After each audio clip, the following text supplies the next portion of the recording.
After the Dutch lost Belgium after the Belgian Revolution, the Treaty of London would be signed, formally ending Dutch rule over Belgium. In this timeline, though, after the Dutch seizure of Taiwan in 1842, the treaty would be revised to maintain the balance of power, and the Dutch would lose all of Limburg. The King, William II, would blame liberals and the early socialist movement for the loss to Belgium.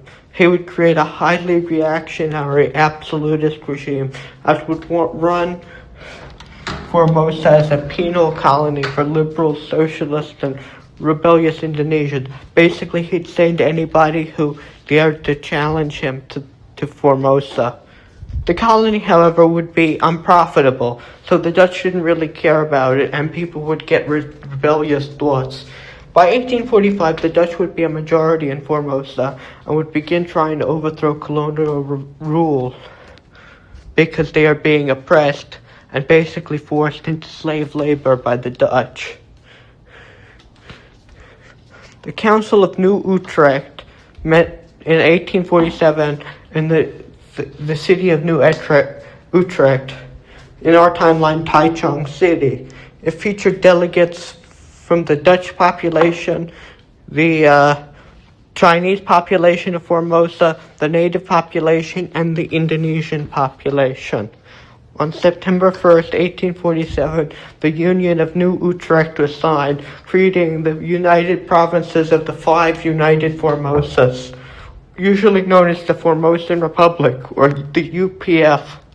The five provinces of Formosa would be New Hague, North Formosa, which would be primarily Dutch, West Formosa, primarily Chinese, Oost Formosa, primarily native Formosan, and Zuid Formosan, primarily Indonesian. The capital of New Hague, or Taipei in our timeline, would be controlled by the Dutch when the Union was signed, so the temporary capital would be New Utrecht. The Formosan revolt would begin with around 90% of the inhabitants of Formosa supporting the revolution, which would enjoy its highest levels of support from minority groups such as Chinese Formosans, the native Formosans, and Indonesian Formosans. The reason these groups would so strongly support the revolution is that they would be given equal rights when the revolution succeeds, but would be punished if it failed. The Dutch community would be a little more divided, but would generally overwhelmingly support the revolution, having basically been oppressed by the regime of King William.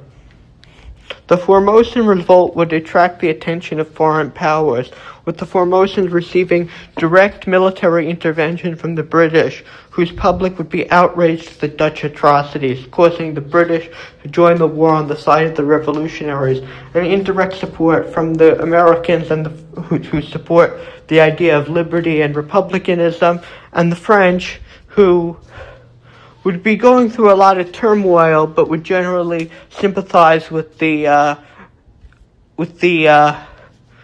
Formosans, seeing a parallel to their own revolution. The Dutch would be supported by the Russians and the Austrians, but the Austrians would soon have other problems to face, such as the revolutions of 1848 began. With the Austrians distracted by the rebellion of their Hungarian subjects, and the Russians' subsequent assistance with the putting down of the revolt, the Formosans would, with the help of the British, advance on the north, capturing Koningsstad and renaming it Vrijheidstad.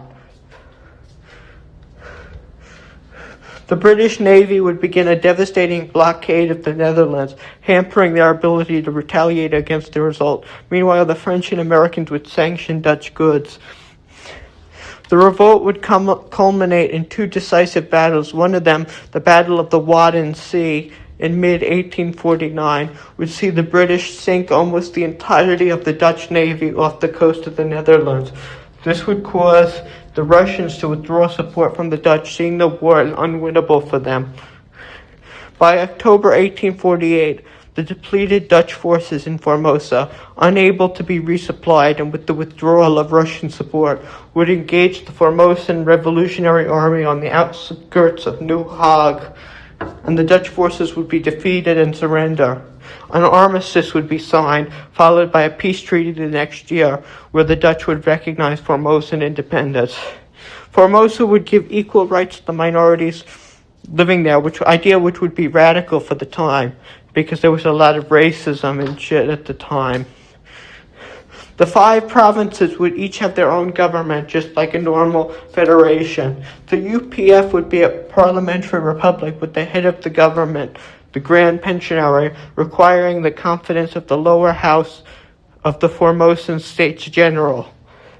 Universal male suffrage at age 21 would be implemented, which would be extended to women in 1901 and lowered to 18 in 1858. Voters would elect the lower house of the States General for a term of 4 years. I said 1858, I meant 1958. And would similarly elect the provincial assemblies for a term of 4 years. The provincial government would appoint members to the upper house of the States General for a term of 4 years. The upper house would have considerably less power than the lower house, but would still need to be consulted for legislation dealing with the provinces and constitutional amendments. The Grand Pensionary would be appointed on the advice of the lower house by the head of state, the stadtholder, who would be elected by the upper house for a term of 4 years. If the Grand Pensionary lost the confidence of the lower house of the States General, he must resign or ask the stadtholder to call new elections. There would be several parties in the UPF, including the Buddhist Democratic Party, the Conservative People's Party, the Green Left Party, and more, as this would be a multi-party system. But the top 2 parties, also the oldest 2, would be the center-right Liberal Democratic Party, a market liberal party, and the oldest active socialist party in the world, the Formosan Socialist Party, a center-left to left-wing party which would promote Formosan socialism, a cross between left-wing populism and social democracy.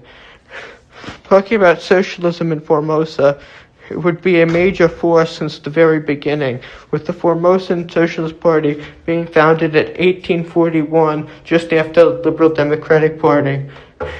In the first election, the 1851 general election, the Formosan Socialist Party would win. During the subsequent decades, Formosa would rapidly industrialize and catch up to the levels of Europe in terms of wealth and literacy. In fact, Formosa would have a better literacy rate than most European countries. Formosa would be the world's first welfare state, implementing a social market economy almost from the very beginning. It would also be the first state with universal health care. It would have a welfare system perhaps even more sophisticated than Denmark in our timeline. It would rank as one of the happiest, wealthiest per capita, and most educated countries in the world. The average citizen of the UPF would likely have mixed ancestry and would be able to speak multiple languages, and there would be very little ethnic difficulties because of everybody supporting the republic that gave them equal rights. Although Formosa would be the primary language would be the Formosan dialect of Dutch, but Indonesian, Mandarin, Cantonese, Indonesian, and Formosan native languages would also be official languages. Although Formosa would be a secular state, the most practiced religion would be Buddhism, which is practiced by a large section of the population, including multiple people of Dutch ancestry. Well, many people of Dutch ancestry, actually. The next time we will head to Japan to discuss the changes happening there.